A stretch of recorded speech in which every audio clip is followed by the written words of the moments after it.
I want to be as authentic as I can, like me, Ray, as a person, as I can, rather than, being someone different and feel like, oh, I have a big social media following. Yeah, I don't want that to happen.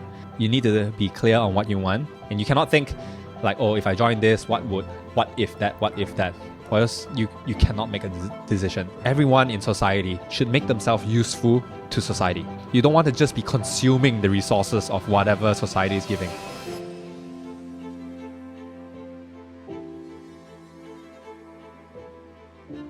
Hi, welcome to the Yes You Can podcast. In this podcast, we try to change your mindset from you can't to you can. And we're back from our long winter break. Our last episode was before Christmas of 2021.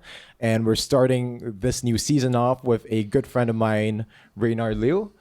We've met since university. We were in the same hall. And we clicked in a lot of ways in terms of our development, fitness, and social media, a lot of things. And we kept in touch and stayed real good friends ever since then. I'll let Ray introduce himself from here. Yeah, I think, thanks very much, Eugene, for the introduction. I think what I really appreciate about our friendship is like we grow together. Yeah, even though like Eugene was like a junior, like I think he's like 2 or 3 years younger. Or 2 years, right? 2 years. Yeah, but I think, we don't go by real age, right? Because we go by maturity. Yeah. Right. So I think I quite connect with Eugene on that personal level. And I think even more so when I'm outside working. Because Eugene was doing his own startups, a lot of different things on the side. I was sort of doing that, but I was still very much focusing on corporate life in technology. I think which we can dabble a bit onto that. Yeah. So kicking off the introduction with like complimenting, of course, Eugene. And it's a great pleasure to be here in the Yes You Can podcast. Because as you know, like I'm a firm believer of spreading positivity, spreading different perspectives, because I feel like a lot of people will benefit from it. Right. Mm-hmm. So just a quick introduction about myself. Yeah. So I'm born and raised in Malaysia. So most of my time, my childhood and everything, my values are all from Malaysia. From growing up with very, very lovely parents. Yeah. So born and raised there, spent time 2 years in Singapore to be precise. So that was for high school. I did the IB diploma program there. Yeah. But eventually I thought like, okay, typically like people like Malaysians will be like, okay, I'm going to go Singapore for the Singaporean dream. But it's based on like different people that I've met. And I think specifically one Filipino senior that encouraged me. He's like, oh, HKUST is giving a lot of scholarship. It's easy to get. You should try. And just from that, it just sparked some curiosity. Oh, why not I tap into Hong Kong? Mm-hmm. I'm already applying to universities in the UK under the UCAS, and that's 5 uni, right? Singapore, I applied like NUS, NTU. SMU was also in, but I didn't want to do that because I know my brother is in SMU. So just to give some context, my brother is just 1 year older than me. So it gave a lot of direction.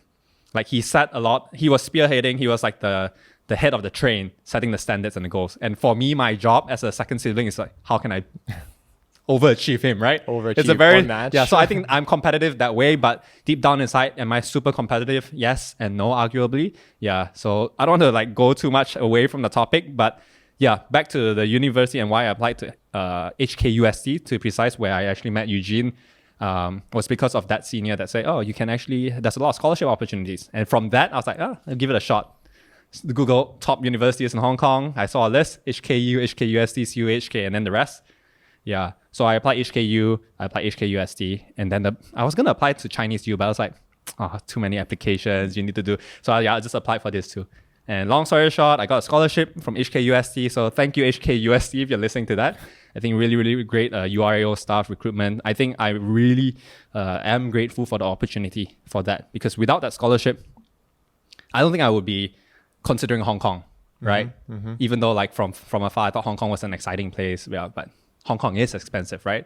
So from there, then that's sort of how I went through uni. And after that, decided to stay on in Hong Kong, because I thought Hong Kong was a very meritocracy place. You are given opportunities based on how good you are. Yeah, of course, language barrier aside, here and there, I think if you put your mind to learn a local language, you actually get a lot more opportunities. And I think we can dive into a lot of different aspects. Yeah. So long story short, almost 10 years in Hong Kong. I got the PR, and yeah, I'm loving every bit of being in Hong Kong, and now, sort of transitioning down to Singapore. Yeah. Wow, lovely introduction. Feel like I've known your entire history from high school to now. Yeah. Great summary. So, since graduating HKUST, you went on to work at really major tech companies like Microsoft, and now your new role at Databricks. But your side job that's begun, I think, maybe 2 years ago, you began an Instagram page that is not a personal Instagram page. It's a social media page about your fitness and diet and your health journey. What was the reason that you started this whole social media journey? Yeah, I think it's an interesting question that not many people ask, but knowing me, typically I always share more than what they ask, right? So this is an interesting story because so you can see I'm the kind of person that is quite opportunistic. So across the whole conversation, you will feel like, oh, why am I in certain thing? Why did I try certain thing? It's because I kept myself open to that opportunity. So that was exactly the case. Yeah. For the Instagram page called Malaizai, by the way, at Malaizai_fitness. Check it out. Yeah. It recently went viral. I'm not sure why, but we all know why if you click onto it. But yeah, back to the story on why I decided to venture into or create another social media. I already have my own personal account, right? But it was from my current fiance, Betsy. So she was back then in a FMCG company. So she deals with a lot of different brand. So she was specifically doing for hair care. So specifically, there was I'm not going to name names just to keep the privacy, but there was a KOL, like one of the top KOLs in Hong Kong, yoga base, is a mom, etc. And she was saying you know how much they paid her to just post one thing? Yeah, so just a ballpark figure is almost 6 digits in terms of Hong Kong dollar. Wow. So 90,000 specifically. Yeah. Wow. So based on that, she was like, yo, this industry is money making. And she was like, you are quite charismatic. You have a niche. Since you're already doing fitness, why don't you create a fitness account and then see where that takes you? Okay. So what she did was she created an Instagram page, and then we all decided, oh, Malaizai seems catchy. So she created it. She created the Instagram page. Yeah. So it's at Malaizai_Ray, because we want to put the name Ray, right? But then I think throughout the whole journey, we iterate and then we learn about SEO, how to connect, how to reach out, engagement, all that. So I think we learned the foundations of that right from the beginning. But I think the core value of why this was sustainable and worked for me was because I'm already doing workouts on 3 to 4 times a week. Mm-hmm. So naturally, it's going to be quite sustainable for me to produce content. Right. Just workout summaries and stuff. And then, that's pretty much a fitness journal for me. So it all started from that mindset. Create a fitness journal. We don't have the audience yet, but that's not important. It's just for me, an extra way to stay accountable to my fitness goals and lifestyle. Okay. So that was the goal. So it was like an extension to your personal account, but then one of the things that you mentioned about was your current fiance was talking about this KOL that can charge crazy amount. Was that therefore the ultimate objective in the beginning? Because I know you would do this anyways because it's a good way to keep accountable and it's a good way to keep track of progress. But if that was sort of the initial spark in the conversation, has that been an objective of yours? I think eventually, I'm always open, right? I'm opportunistic that way. But I would say that was the trigger point that made, this makes sense. We should create an account. Right. So that was a trigger point. And then when I step back, it's really just I would call it a way to keep myself accountable for fitness. And if anything happens down the road, it's the upside. Yeah. So I think throughout, it started something so simple, so naive. But I think along the journey, I also, research about how social media work and everything. So I think, it goes to the point a lot of people think right now, just to give some context, now we're in May 2022, right? But just 5 weeks ago, right? Just to give some context, that account was just 1,000 followers. And that was a big deal to me, man. Yeah, 1,000 followers in 2.5 years. Yeah, of course, when you start, you thought it's easy to get, engagements, the reach. But people that look now listening to the podcast and then they look into my page and then they'll be like, wow, this guy, 11,000 followers. Wow, he's has it. But to me, numbers is a thing. But I mean, the 10,000 followers is very humbling. But I just wanted to show the point of view that I've been consistent for the last 2.5 years. I'm very grateful because like sometimes you're consistent for like 5 years or for so long, right? You might never get that trajectory where your accounts get pushed and you get traction. But just so happened for Malaizai, I think people resonated with me. I've been doing consistently for the last 2.5 years. Of course, sometimes when I'm very busy with work and stuff, I don't post stuff. But it's that consistency from day one and thinking and iterate that idea. So I think we started Malaizai, well, okay, fitness journal. But after like a few months in, I was like, I was watching, I can't remember her name, but one online guru about how to grow the social media. Right. And she gave a structure on how to identify your niche, what's your pillars. So I think for Malaizai fitness is really more, of course, fitness is number one. It's like workouts, the gyms and stuff. And then another thing that I was passionate about, and I think like I also want to incorporate that as part of the account, was mindset. Yeah, so it's not just the fitness side of things, like mindset. How to make life more meaningful, the frame of mind to approach different things. I wanted to focus on that. And last but not least, I thought like, yeah, this would be, fun to include some food because I love eating, right? Yeah, I know you can't tell and everything, but if you look at my belly, I call it my baby belly, it's like growing over time. So over the time, it evolved, yeah. So these were like the 3 pillars. And of course, there were values of like, I want to portray myself as being someone transparent, someone very humble. And also I want to make this fitness diary fun. Because I think like offline, online, I'm someone that is, very sociable. I love to make weird jokes. I like to make things awkward, but that's fun, right? Like I try to, create a fun atmosphere. So that's what I really like to do. So that was the anchor for Malaizai, and then it sort of like, it just took off recently. Yeah. So the way you approached it is actually very much like a startup, right? In the beginning, you're sort of just, it's essentially a passion, right? And then you have to go through several iterations, trial and error, market fitting, like see what your audience is sort of into, and then realize that you talk about the Malaizai vlogs, and then you sort of changed to reels and all that, and then you kept it up for 2.5 years. You only got 1,000 followers, right? Yep. And then only within the past 5 weeks, you 10x that, right? Yep. 1,000 to 10,000. That's crazy, yeah.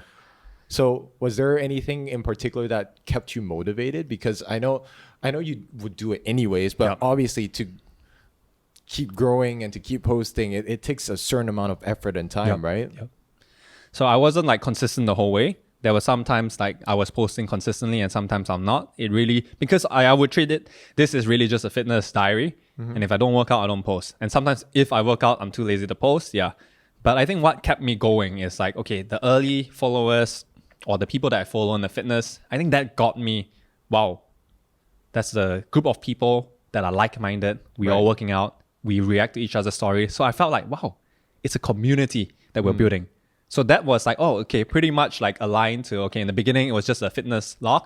And I wanted to have more impact in terms of mindset, make a fun environment, and make fitness more of a lifestyle to other people, right? I don't want to be like those fitness KOL, just show like, oh, before, after, do this, buy their course, buy your My Protein. I'm not saying all these brands are not good, but it's a very standard template. And I'm glad that, that sort of like, I kind of stayed away from that. Like I really wanted to build a community, and it's really not from the beginning.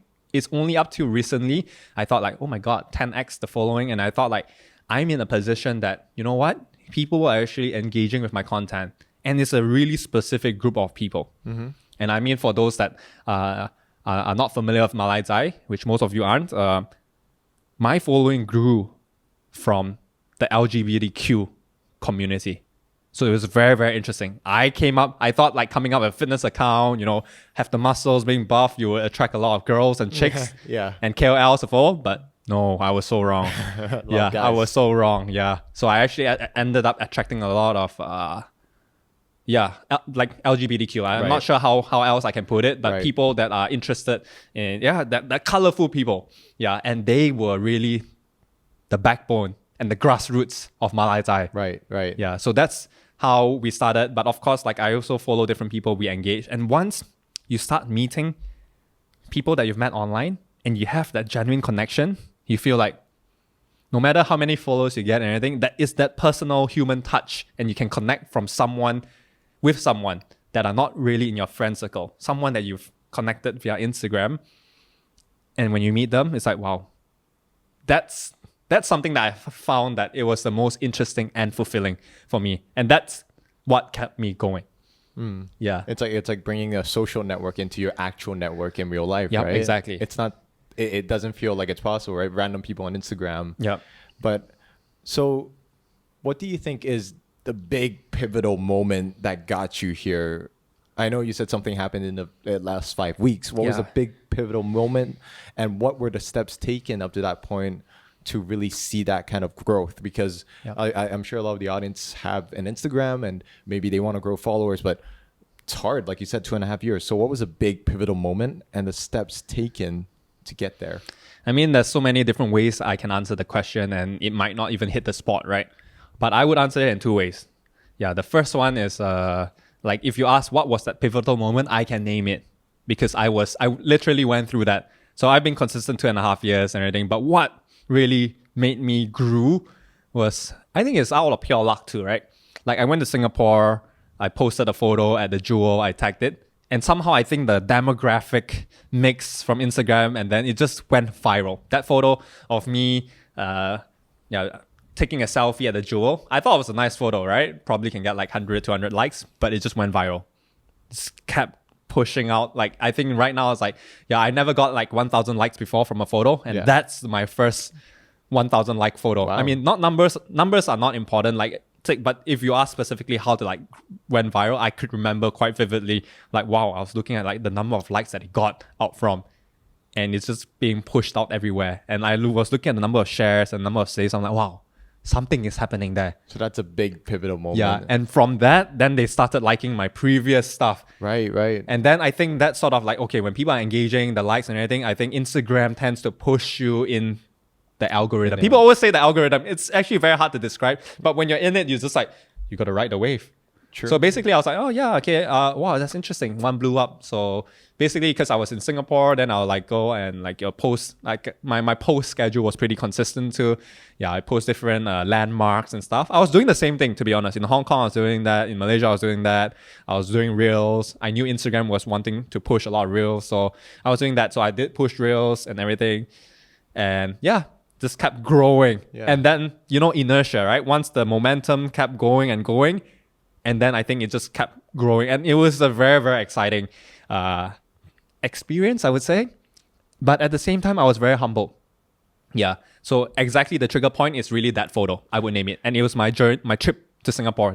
Isn't that interesting? Because your page is all about fitness, health, diet, and mindset, right? Yeah. But then the one that went viral it was just a normal selfie of you at the airport, right? Yep. So yeah, long story short, like why it's not people just like, it came with the follows. So what and how I would interpret it is like, okay, my page is not just, okay, that photo viral, right? People, it's just a doorway to enter Malaizai on the explore page or something. And then when they scroll through my feed, people are following. Right. So it also speaks something like, okay, it's interesting that that's a trigger point that went viral, but people are engaging and they love the vibes that It's you're like putting. They got interested in the photograph, and then they look at your profile and they're like, this guy's worth following, not just a like. Yeah, you because want to that's see more. Exactly. Like you just take yourself from a user like an end user, right? You scroll your explore page, you look at chicks, you like, do you follow them? Not really, right? Unless you like click into the page and it's like, wow, 好正，咁多都咁少嘢着, like that. Wow. Yeah. Okay. If you're into that stuff, then you end up following, right? Right. Yeah. So your feed has to be consistent. It has to provide some sort of value, whether it's like a feel good value, like in the girl example, it's like, wow, she's really good every time. Yeah. Okay. But most of the time you will realize that you click into it, it's like, yeah, you just scroll and look So into essentially what you're saying is like, yes, one post went viral, but it was sort of like the fruits of hard the labor, work. Yep, right? exactly. Because if one post went viral, but you had nothing on the profile, and they're not going to follow you. So essentially your 2.5 years of portfolio building has led up to that snowball effect. Yep. And so that was the second part of the answer that I wanted to give, like how to structurally do it. Yeah, it's really no right or wrong answer. You have to identify what works for you, what is authentic to you, and you stick consistent to that. Because I think people are quite savvy these days, right? People follow you for who you are. And yeah, you could be the one that really tries very hard and make things go viral. Yeah, but that takes a lot of effort, right? And probably have a team of digital marketing or people that think of viral content for you to do and execute. So that's not something sustainable for me because I came from humble beginnings where, it's just a workout. So speaking of effort, even though it's not as much as like a whole team, I know you still put a lot of effort and time into it. To give the audience a bit of context, how much time and effort do you spend, not just on Instagram, but like also planning the hashtags and everything on a daily basis? Yeah, so I mean, that's a great question, right? Really digging down to the low level details, right? So just to give some context, I did spend a lot of time on researching, on, watching YouTube. There's a lot of free content out there. You just have to watch. Yeah. But I think what I really could have streamlined better is like I was watching a lot of videos, but instead of watching so many, so this is something that I learned from one of my guests, Eddie and Eldon. So they say like, before you watch the next video, why don't you start implementing something that you watch from that before you watch the next one? So I think if I have done that earlier, I would have streamlined a lot of things instead of watching so many different content before I actually execute it. Yeah. But yeah, in terms of time, I streamline as much as I can. Yeah. So I explored, scheduling your posts, etc. But I felt like that didn't work out for me because I need to have like a constant stream of content to post. But for me, it's like more feeling based. I'm a very feeling person, right? Like if I'm feeling sad, I don't post stuff, right? I need to be happy, feeling motivated. Then I think I can, because I think when you're the person typing and creating the content, if you're not happy and stuff, the content will just be very meh. Like they can't, and they can feel that you're not happy. Yeah. So if you look at my content, like I always put some heart into the caption. Unless I'm very lazy, then it's just a quick one, right? Yeah. But I always have some takeaway in it, right? Some sort of mindset thing. And if it's not, it's something fun. Yeah. Like a reels. Yeah. So I do spend a lot of time, thinking, but it's not a lot of time that I thought beforehand. Like my routine when it comes to posting is normally at night. Yeah, so after showering when I'm back or before I shower, I'll tell Betsy, before I shower, I want to do a quick post. Yeah, I'm posting Malaizai. So I'll just scroll through all the photos that I have in my bank, right? Favorite it and stuff. And then I was like, this one seems like a good time to post now. And then I'll come up with the captions and stuff. And then you mentioned the hashtags and stuff. So basically, these are one-off exercise that I've done. I watch some videos and then after that, that's like a hashtag formula that I do. So this is really nitty-gritty of social media. You don't have to do this because at the end, if you have great content, you don't need all this kind of stuff to get pushed. But for me, I thought like having a good foundation on all these social media tricks was going to be beneficial. So that's why I explored onto that just to increase the hit rate and stuff. But, I realized like, the first two and a half years I've been doing all that. And so the hashtag, I spent like half a day to research what hashtags would be, I want to be associated in my niche. Yeah. So I did that. And then I have a Google Docs, which I just showed you, right? Yeah. Like different groups of posts. And then I'll just copy and paste that hashtag. Yeah. So if you look through my feed and then you can see like, every post there is a hashtag. Yeah. It's just, but I cannot like there's ways to like trick the system, right? You cannot have the same hashtag for every post. They will sort of don't put you in the algorithm or don't push a post. So yeah, these are the stuff that I learned. Whether it's true or not, I'm not sure, man. Yeah, but that is at least what I structure my way for the hashtag strategy. Right. And in terms of the engagement, I think that is so important. I think that's the Malaizai experience that I try to create as much as I can. To really personalize, to like when people message you, you reply and stuff. But there are ways to streamline stuff because there's no way that you can, really personalize everything. So why don't you automate the personalization? And a quick tip that I use now since the beginning, because sometimes you do outreach just to grow your following, right? So for example, I would put like text replacements, iPhone shortcuts. Like I put TYFF. So thank you for following. I hope to connect with you on a more personal level. Let me know stuff like that. And then if they like my stuff, but they never follow, but I don't know them, then I write TYFL. Thank you for liking my post. Let me know what else you want to see. I will be happy to, dive into that. So that's quite personal, right? When you receive it, because I did come from a personal angle to draft out this automation. Yeah. The message is genuine, but you have to find a way to reach as many people Yeah. with that generosity. And you're not going to type it all the time, every Yeah. time, right? So you use this to really, sort of streamline Right. that. Right. So that helped me a lot. So how many hours per day would you say you spend like thinking about the content, replying to people, creating that engagement within your community, and just creating content in general? Because it sounds like it's a lot of work. I know a lot of the work is done one-off, like the hashtags, but I see you replying on a daily basis and content creation. How much time does that take? It used to take very short. Yeah, but now with 10,000 plus followers, like I still want to keep that personal engagement. So it's getting longer and longer. Yeah, so I might be on Instagram at least 1 hour a day. Okay. That's quite a lot of time, right? If you think about it. 1 week, 7 hours. Yeah. But sometimes it goes to more if I engage with different people and stuff. Yeah. But back in the day, it's just like post and then like, comment, and then I just react and look at what the community that, I engage with are doing, and I interact with them. Do you think that's taking too much of your time? Not in a bad way, but it's just taking a lot of time that you weren't expecting to invest into this community. Yeah. I would think so, but I would say like do what makes you fulfilled. And so far, I'm liking this experience.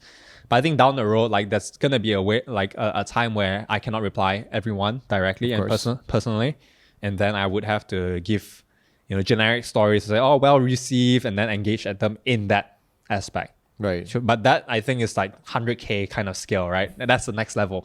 So when you reach 100K, or even now that you've reached 10K, I mean, if I really hit 100K, when you will. Do you think you have or will change because of this new social media following, right? Because a lot of people, that's a great question. grow into a more arrogant kind of person, or they become very self-conscious. A lot of insecurities come out, or they live less in the moment. They might just spend the whole time documenting the whole thing. So what's your take?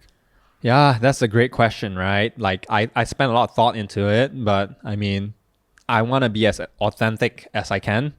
Like me, Ray, as a person, as I can. Yeah. Rather than, being someone different and feel like, oh, I have a big social media following. Yeah. I don't want that to happen. Yeah. But I'm not going to lie and say like, oh, it hasn't affected the way that I think sometimes, right? Because like now I would say like I use it, I think of it as a positive way.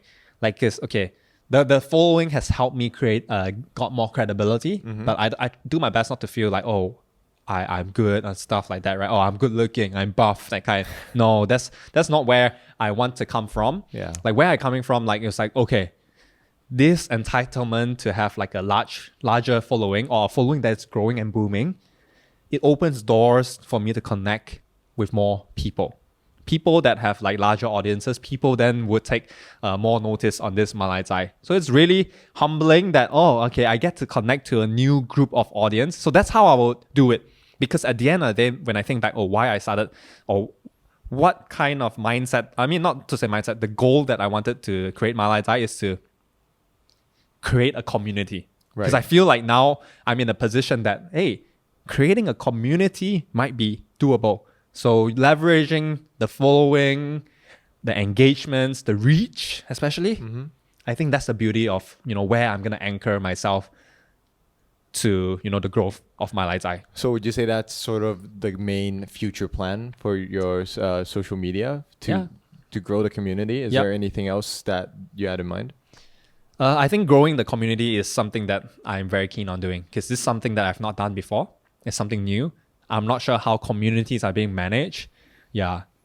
And yeah, so it's going to be an exciting thing for me, like having, maybe get like monthly meetups to do workout together. Yeah. Have more fitness positivity. I think that's going to be exciting for me. Let's say your account steadily grows, and then it grows to like 100,000 followers, and you have that monthly gathering, and maybe it's even weekly, and it's starting to take more and more of your time, and you still enjoy it.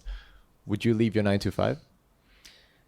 Open to that, but I think right now, like I think we can touch on my actual 9 to 5. Like I think at this moment in time, I wouldn't. But then back to how we started the podcasting. Like I'm someone that's opportunistic. So if the opportunity is big enough to leave that 9 to 5, but I don't see it that way yet. I still think it's quite complementary to what I do on the side, outside work. This is something that I do as a passion project. Yeah. So I can't answer that question for certain now, but I'm always open for new things. Yeah. Okay, let's talk a bit about your 9 to 5 because Yep. you recently changed jobs from working at Microsoft for 3 years, For almost 4.5. Yeah. almost 4.5 years, to this new company, Databricks. Yep. And I know you enjoyed your time at Microsoft, but I'm hearing that you are growing so much, so fast at this new company. Maybe tell us a little bit more about that. Yeah, I think it's a big topic, but maybe I give more context to the audience of Yes You Can, right? So coming out of university, I really like, So back to, it's really anchored to me being opportunistic, right? How I got into tech was because of my internships and I tried different things, right? And I did banking and stuff, but I really enjoyed the culture of technology. And I didn't know technology then. It was just like Meltwater. That was the first doorway or my first touch point in technology. And from that experience, I thought like, wow, people at tech are really great. So I knew, okay, I focused at tech. So I got the return offer from Meltwater already. And so from there, then I was like, okay, I really want to be in technology. So that's where I actually really be laser focused on the stuff that I wanted. So I applied for Accenture, I applied for Microsoft, So, but long story short, like I ended up going for Meltwater as my first full-time job. Yeah.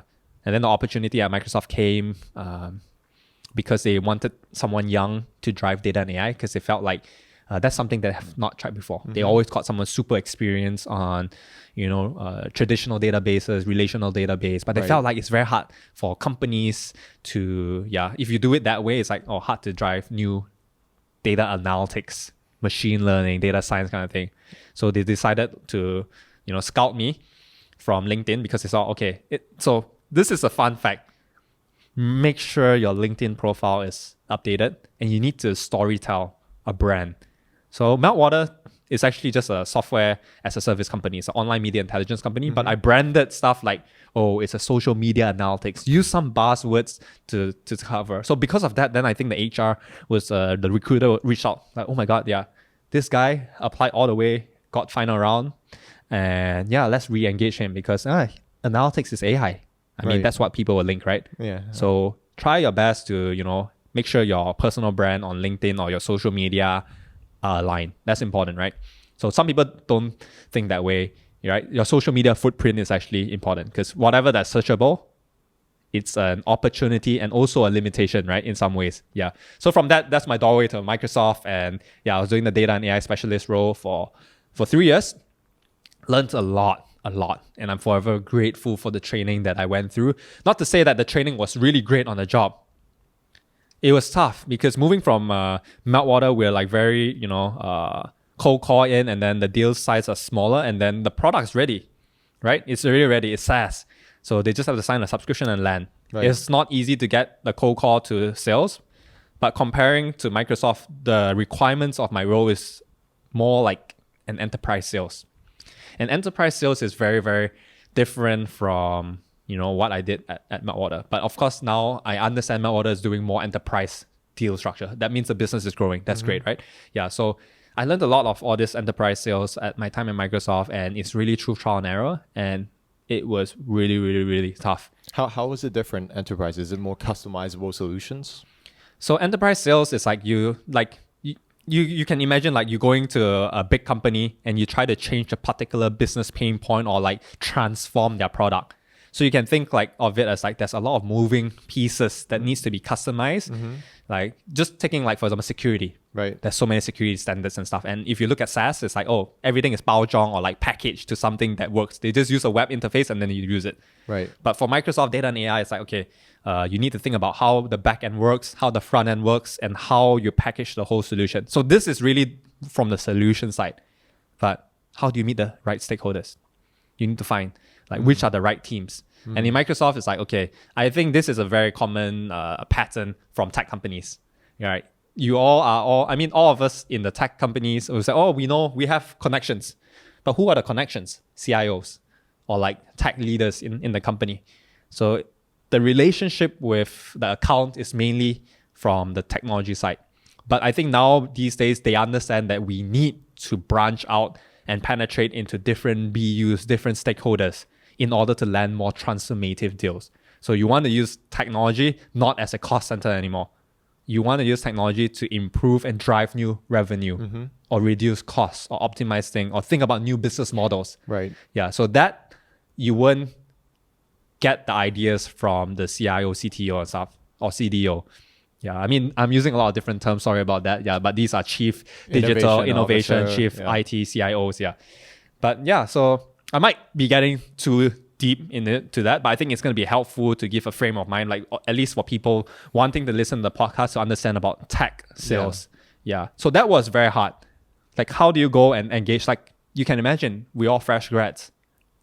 At that point, you were Meltwater for 1 year. Yeah, so I mean, I was in Meltwater specifically 7 months. Okay. And then I went to Microsoft, and then I spent like a couple of weeks learning data and AI. I'm not a technical person, so learning all that is tough. So learning the product is already a big challenge. Right. But I think the tougher challenge is like, how do you drive conversations? How do you land deals? And these deals are not small. And it's not like, oh, you sell something that's pre-packaged, pre-made, right? You need to, like, the things that you're landing transforms businesses. You need to understand the industry and the solution and then piece them together. Yep. So as a fresh grad, that was tough, man. Did you have specific on-job training or like pre-training, or was it all on the job? It's very tough, yeah. So I would say like this a big improvement even at Microsoft or any companies, yeah. So specifically Microsoft Hong Kong. I hope I don't get into trouble saying this, but this is like from the bottom of my heart. Like that's why before I left or moved on from Microsoft, I was actually part of the virtual onboarding team. Yeah. Because I wanted to make sure like new hires, whether experienced or fresh grads or whatever, when they come into Microsoft, there's a week-on-week kind of onboarding guide that will, number one, know all about Microsoft, the culture and all. And that's important. And then like the most important, like structure, like how to do all this kind of selling. Because I think it's going to be good for fresh grads, but I think a lot of people are experienced already. People from Microsoft hire experienced hires to do enterprise sales. So they already have their skill set or their style to penetrate accounts, to drive conversations. Yeah. So I think just having that structure and like break it down to how and why would be very, very beneficial. Yeah, as opposed to on-job training. So I think how I went about it, I was drowning for 1.5, 2 years. And then I think the third year, then only things were starting to make sense. You had to sort of figure out the formula yourself, but then in the virtual job training that you're providing, you wanted to give the newcomers the formulas that have come before them. Yeah, obviously, like, because it's a large enterprise, right? Yeah. I mean, all the trainings are structured.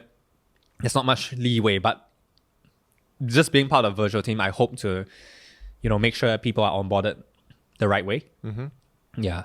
But I found a workaround that you meet good people along the way, and everyone in Microsoft was super helpful. But yeah, it was not easy, and not everyone would, dedicate time to coach and mentor. So I've met some good allies in Microsoft that have helped me think from the customer perspective, think about how the customer would think, and think of things that the customer would find useful. Because you can't go in and just talk about your technology. You need to go in very deliberately to think about, this is what the industry thinks. I mean, all this sounds easy, but for me, it was not that straightforward. Yeah. So now looking back in hindsight, yeah, I've grown on that aspect. Yeah. Tremendously from on the job, from your mentors. So now that you've moved on from Microsoft to Databricks, I hear you talk about how much even further you've grown, and it seems like that you're very happy with your new job as well. Why is this new job so compelling in terms of like making you so happy? So to answer that, I think I need to talk about the last role that I did at Microsoft. So I did data and AI specialist for 3 years. So I was very niche in selling data and AI stuff from Microsoft. So I'm a specialist, but I don't dedicate to a particular account or a particular territory. So all the enterprise commercial accounts were basically my territory that I can sell data and AI. Right. Then there was an opportunity which my ex-manager, he saw like, oh, there's an opening for me to be more broad. So Microsoft is really big. So why don't I be more a technology generalist instead of just focusing on data and AI? So I quite bought that idea. So it was a role in part of the account team. So I was like the technical pre-sales guy as cross-cloud generalist for public sector. So these are government accounts in Hong Kong. Yeah.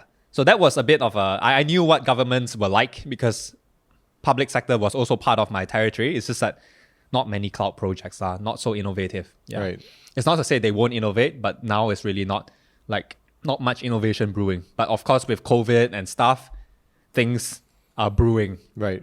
Yeah. So I was there, decided to join and super pumped up to change. I was naive, right? I mean, we are young. We thought like one person can really change the mindset of a particular industry.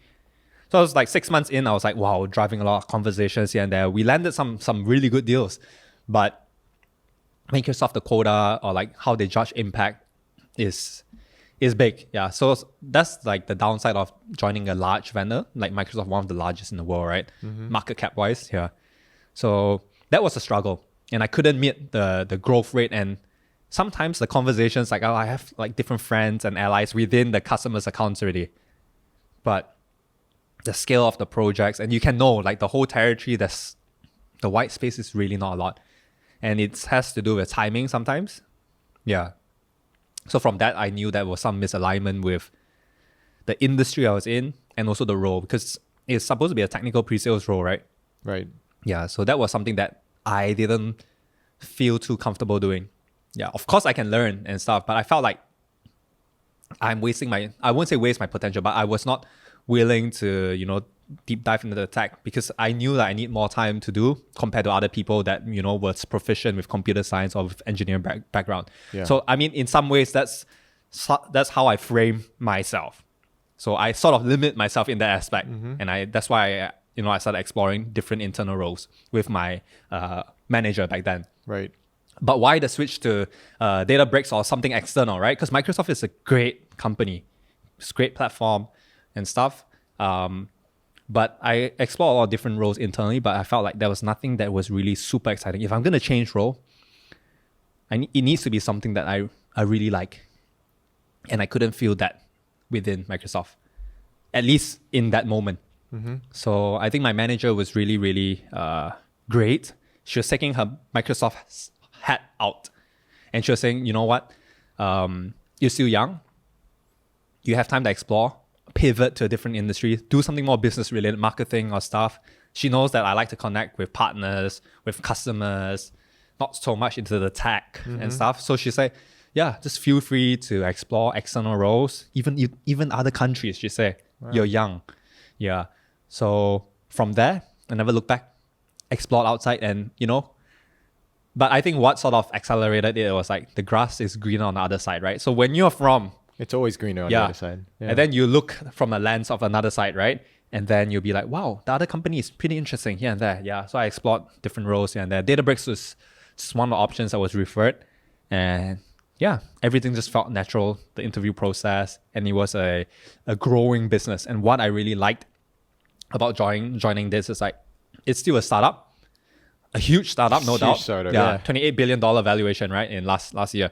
So I would say the growth potential is huge. So if you can grow with the company, I think that is going to be tremendous. And that's completely aligned with my hiring manager which is like leading the whole North Asia team. So South Korea and Greater China. Yeah. So I'm specifically covering Hong Kong accounts. So it sounds like what you were seeking and what makes you happy in this new job is the growth that you see in an area that you enjoy doing and also making an impact, right?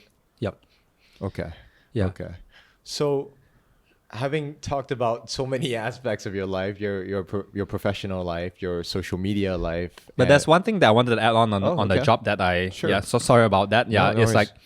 like people need to understand, like I hope to share my mental model or like the thought process on why I decided Databricks over others, because I explored Google Ads, I explored Google Cloud, I explored LinkedIn, a lot of different tech vendors because big tech and it's companies. all very different, right? You can say, oh, even Uber, even Deliveroo, Food Panda, whatever, Right.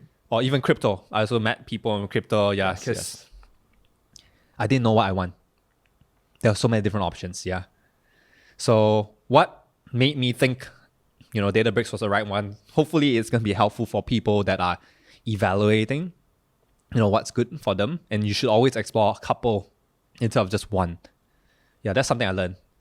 But if you don't have the opportunity, that's fine, because sometimes only one opportunity comes, and if you know by gut feeling that's what you want, or the existing role is really bad, just go for it. Doesn't matter. But you talk about exploring the other companies like Deliveroo, Uber, Google Ads, Google Cloud, right? But you essentially are exploring the different job postings that they have or job offers. But how do you know that one's for you or that one's not for you? Like it's simple, right? Like you apply. If they give you a chance for an interview, that's where you learn more about the role.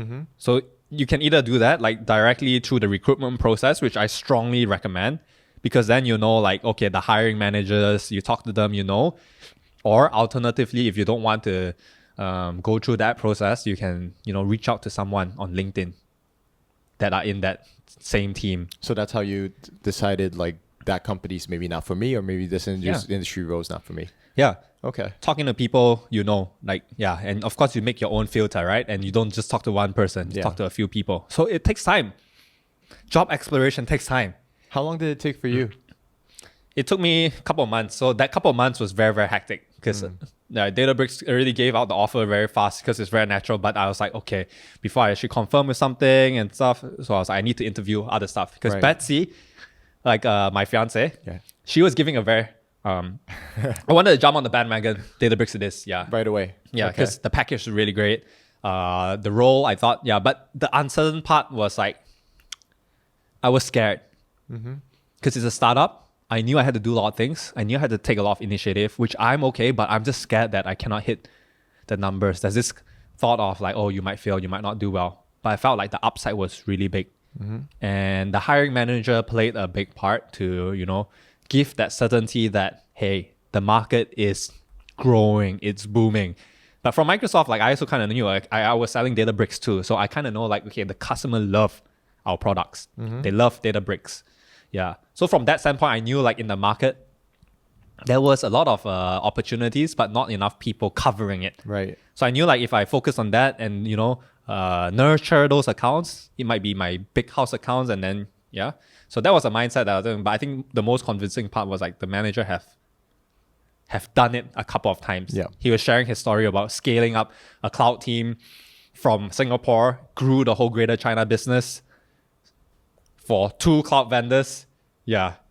So I was you were in good hands. Yeah. So if he can do it 2 times, and he moved from another cloud vendor to Databricks, I thought, like, wow, he must have saw something that I didn't see. But I think from my perspective, I'm like, it's a good timeline to join the company. It's the hiring manager is good. The compensation is a good bump. So I thought, like, no risk. Yeah, but Betsy was like, oh, what's this brand, man? I don't know this. So folks that are listening now, like, you won't know what Databricks is.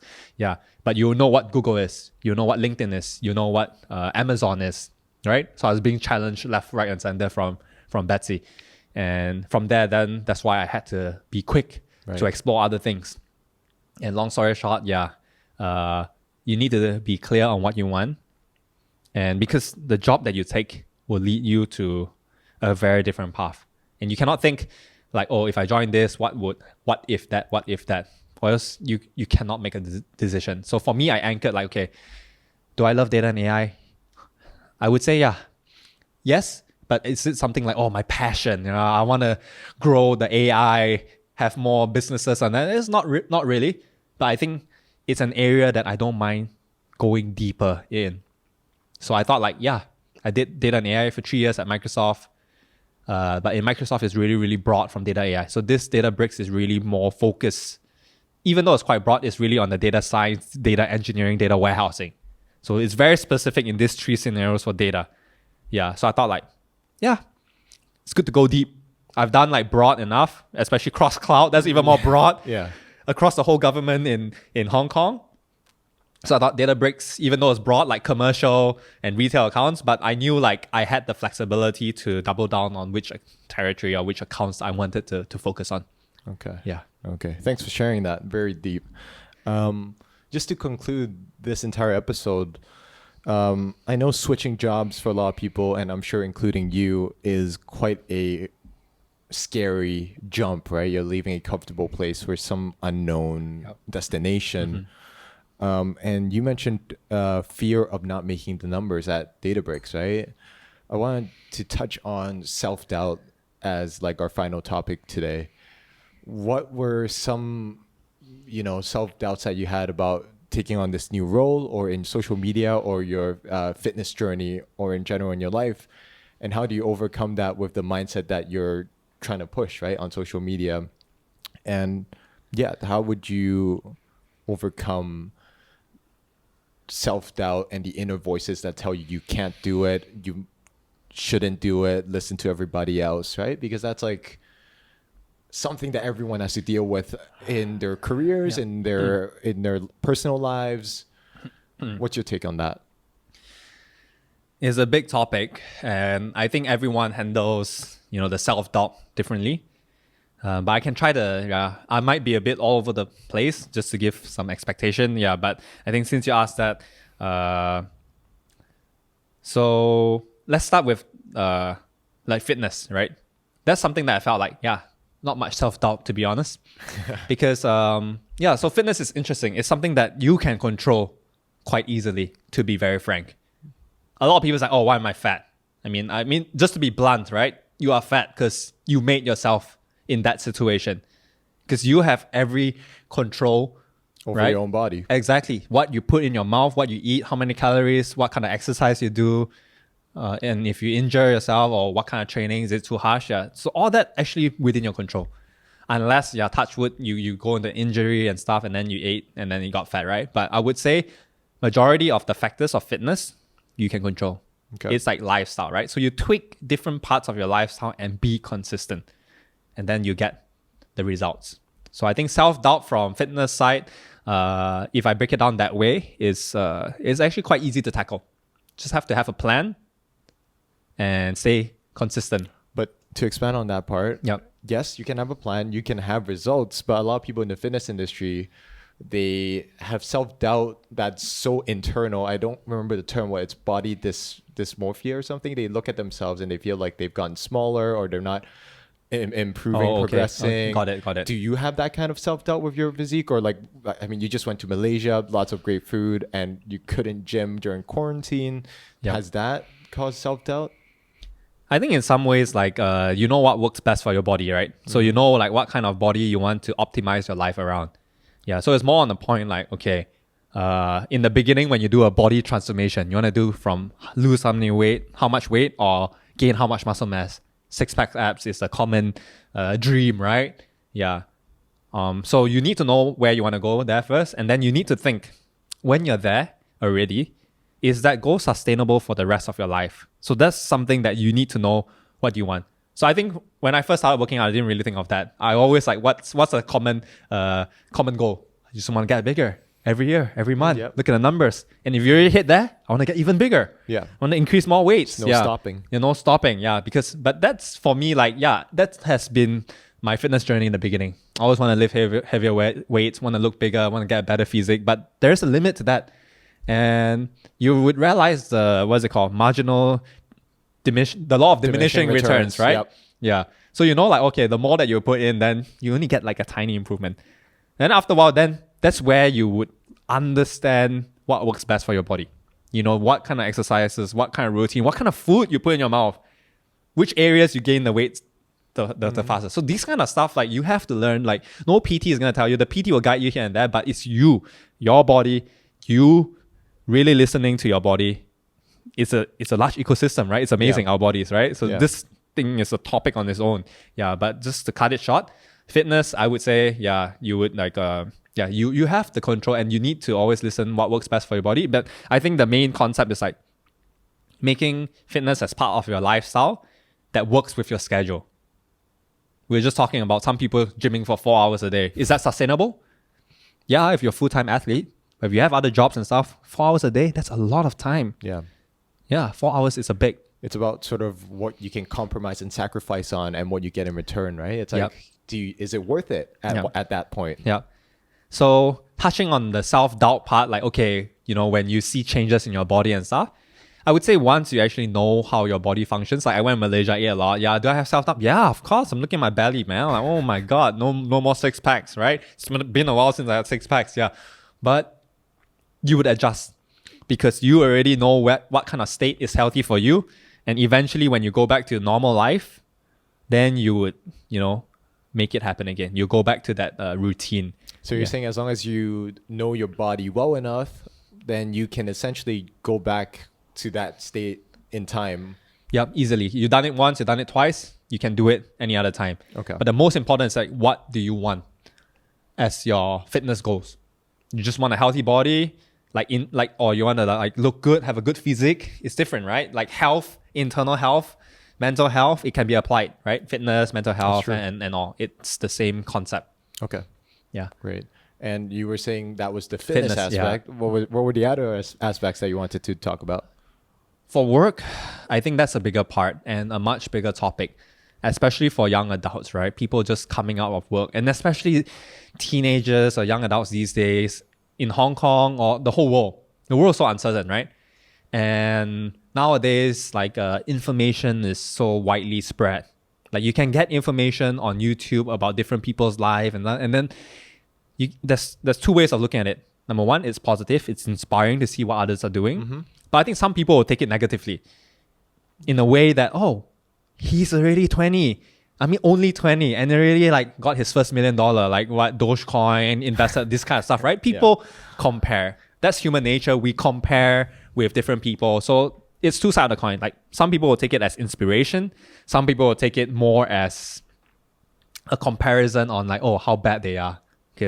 So hopefully in the podcast, in this episode, we tend to look things as a source of inspiration, but at the same time, don't compare because different people, you don't know where they came from and what kind of risk they put themselves into. They could lose their whole life savings.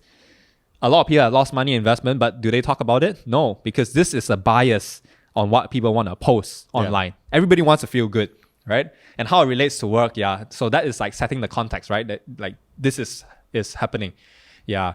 But going to work is self-doubt. When they come out to work, people, because there's a lot of information, people talk about fulfillment and stuff. So very easily people find normal work boring. Mm-hmm. And that's very sad, right? And statistically, 80% of people actually don't really enjoy the work. And that's quite sad. And work is a big part of your life, right? So I think a lot of self-doubt from people that are working, especially young adults, the millennials especially.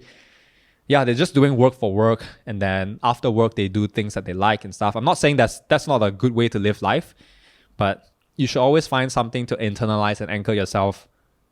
Well, I think actually talking about how a lot of people work, just do 9-to-5 jobs and then they're weekend warriors, right? They look forward to a weekend. Yeah. But this is actually, I think, a lot of the way that the people I know, they were brought up like that. Their parents worked the kind of job that they didn't like, but they just did what they had to do. Mm-hmm. And they tell their kids, you just get a good job and then you just look forward to the weekend.